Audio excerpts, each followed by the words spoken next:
Hello, my name is Avery Livingston, and today I'm going to talk about my research study, which is called Perfectionism, Imposter Phenomenon, and Psychological Distress in Emerging Adulthood, the moderating and mediating role of self-compassion.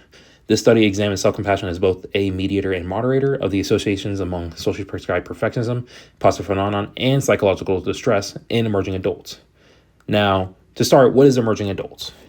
Emerging adulthood is a time period, roughly the late teens through 20s, which people are not yet fully adults, but they're also not kids anymore because they're 19, 20. They're in a more mature stage, but they're not nearly there yet.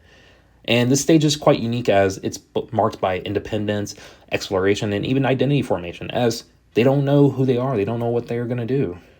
But it's also a time of instability and stress, as because they're in this time period, they don't know what they're doing and what they're going to be. They're trying to figure it out, and it can lead to high levels of psychological distress, such as anxiety, depression, and somatic symptoms, which can all interfere with academic and personal functioning. And now, there are two psychological traits that may contribute to this distress, and they are socially prescribed perfectionism and the imposter phenomenon.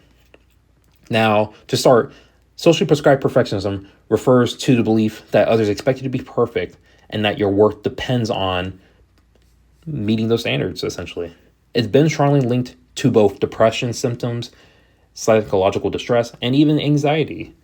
On the other hand, the imposter phenomenon involves chronic self-doubt and the fear of being exposed as a fraud despite evidence of success. Research has found that it is linked to heightened anxiety, depression, and even emotional exhaustion. But more importantly, research suggests that socially prescribed perfectionism and imposter phenomenon often co-occur, as individuals who internalize external pressures are more likely to experience imposter feelings. So in other words, you believe that others expect you to be perfect, you're going to be more likely to try your best to do better work. However, when you receive that praise from others, you're going to think, there's no way they're praising me. There's no way I did good. This must be a joke. I don't deserve this. And so you now have these imposter feelings, and you strive to do better, which leads to more perfectionist tendencies, which leads to more imposter feelings, and it becomes a cycle of psychological negative traits. But, however, there is a possible intervention. Self-compassion, treating oneself with kindness and understanding during times of failure, has been associated with lower stress and greater emotional resilience. Now, because of that, it has been negatively associated with both perfectionism, imposter phenomenon, and is linked to reduce psychological distress. Because of all that, we believe this might be a great intervention for these psychological constructs. However, despite the strong research on these individual constructs, few studies have examined them altogether, I should say. So my research is aimed to fill that gap by testing how self-compassion might interact with perfectionism, imposter phenomenon, to predict psychological distress in emerging adults. And just so there's no confusion, no research to date, to my knowledge, has examined socially prescribed perfectionism, imposter phenomenon, self-compassion, and psychological distress in the same sample. And to start, I have 5 hypotheses, of which the first is that socially prescribed perfectionism will be positively correlated with imposter phenomenon, and psychological distress will be negatively correlated with imposter phenomenon. So in other words, this is just correlation charts that are supposed to be consistent with previous research.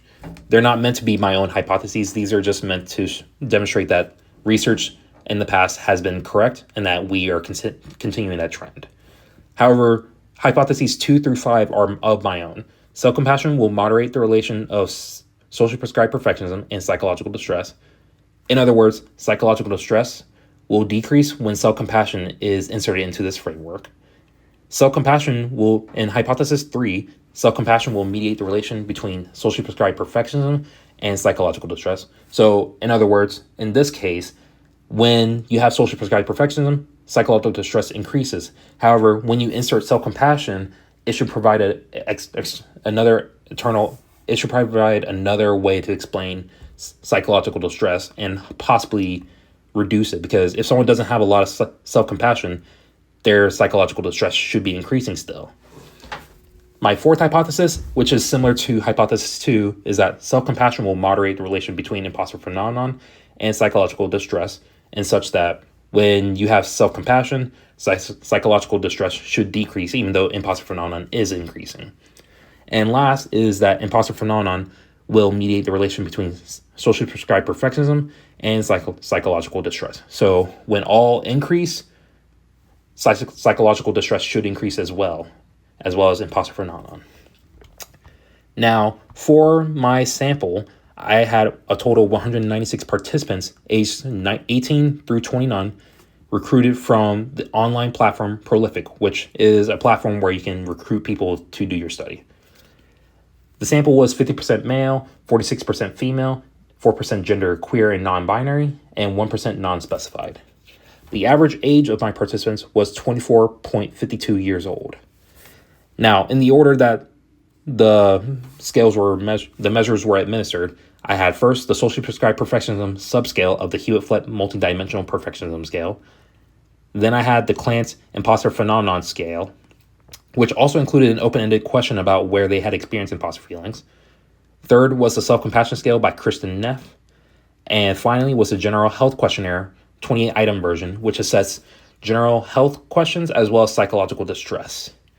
All measures had strong reliability, with the Cronbach alphas being above 0.82, and the quantitative analysis included correlations, mediations, and moderation tests, and the qualitative responses were also analyzed using Braun and Clark's 6-phase thematic framework. And just so it's clarified here, for the open-ended question about have you experienced the imposter phenomenon before and where, for table 1, I had 142 participants of 196 answer it, with 7 participants being coded in multiple categories. Of those categories, there were 3: academic, professional, and personal. Academic had 74, professional had 61, and personal had 14. Now, moving to the correlation charts, correlation analyses supported the first hypothesis that social prescribed perfectionism was positively correlated to both imposter phenomenon and psychological distress, while self-compassion was negatively related to all 3. So that does line up with previous literature, which means that I can go ahead with my new hypotheses. However, my moderation tests were not significant. So table 3 and table 5 did not work out. They do not support my hypothesis. Self-compassion did not buffer the effects of perfectionism or imposter feelings on distress. So that means that while self-compassion might be a good intervention, it does not do well in this framework I currently have. In contrast, however, the mediation results were partially significant, which is a good sign that I was heading in the right direction with those. For table 4, self-compassion partially mediated the effect of socially prescribed perfectionism on distress, meaning that people who feel pressured to be perfect tend to have lower self-compassion, which in turn predicts greater distress. Similarly, in table 6, imposter phenomenon partially mediated the link between perfectionism and distress, indicating that perfectionistic pressure may lead to imposter feelings, which then increases psychological strain overall. Now, moving to table 1 to talk about the results, what was found is that people tended to write that they experienced imposter feelings in academic and professional contexts the most, with few reports in personal settings. Now, academic can be something like can be talking about college. It can be talking about maybe their high school. It's usually typically settings where they're going to be working as a student. Professional settings were more so their occupational jobs, or even places where they had to conduct themselves in a great manner, where they receive awards, performance evaluation, or even promotions. Lastly, the personal setting is more leisure places where they can hang out, maybe their families, socializing groups, and it should be places where people feel comfortable with who they are and what they can do. But some of the common themes found among all of these was that there was unrealistic standards, fear of being found out, and difficulty accepting praise. A few participants even mentioned that family or cultural experiences played a role in reinforcing their imposter beliefs. So these findings suggest that maybe imposter feelings extends beyond work or school, and that it can also affect self-worth and identity more broadly than simply just, I'm not good enough. It can be something as, my background is part of why I'm like this. However, overall, this study did find that while self-compassion does not directly buffer the effects of perfectionism or imposter phenomenon, it does help explain how these traits lead to distress. And just to review, my correlation chart was successful. It does support previous literature in that social prescribed perfectionism was linked to imposter phenomena and psychological distress positively, while self-compassion was negatively related to all of them. My moderation charts were not supported, as self-compassion did not buffer the effects of socially prescribed perfectionism or imposter phenomenon on psychological distress. I did have a partial mediation in tables 6 and 4, with self-compassion partially explaining socially prescribed perfectionism to psychological distress, and table 6 being imposter phenomenon partially explaining socially prescribed perfectionism to psychological distress as well. And then some of the implications for this study is that there's a possibility of doing a self-compassion based intervention for young adults who struggle with perfectionism and imposter feelings. Programs like mindfulness or self-compassion workshops could promote healthier self-perceptions and emotional resilience, and possibly have interventions that target identity and self-worth to increase self-confidence, as not targeting just achievement contexts may not be enough because people are not experiencing it just simply in those environments. And lastly, some future directions. First off, possibly use a longitudinal study, as my study was just a one-off study. So people answered and then that was it. Whereas if they do a study that goes over the course of 6 months, they could see how it's changed from the beginning of the study to now the end of the study if it's been like a year. And then maybe even do like quick check-ins throughout the whole year. Another is addressing the limits of self-reports, as self-reporting does not do the best, but it's good, but it's not the best way to find evidence, as possibly do interviews and have ones where multiple people are looking at the person and recording their observations. Lastly, possibly explore other moderators and mediators, as my mediators worked, but they were partially significant, and my moderators did not work at all. So those need to be swapped out. It could be that I didn't use a broad enough perfectionism construct, as social prescribed perfectionism is very niche, whereas I could have used maladaptive perfectionism or even just used perfectionism as a whole using the Hewitt-Flett multidimensional scale.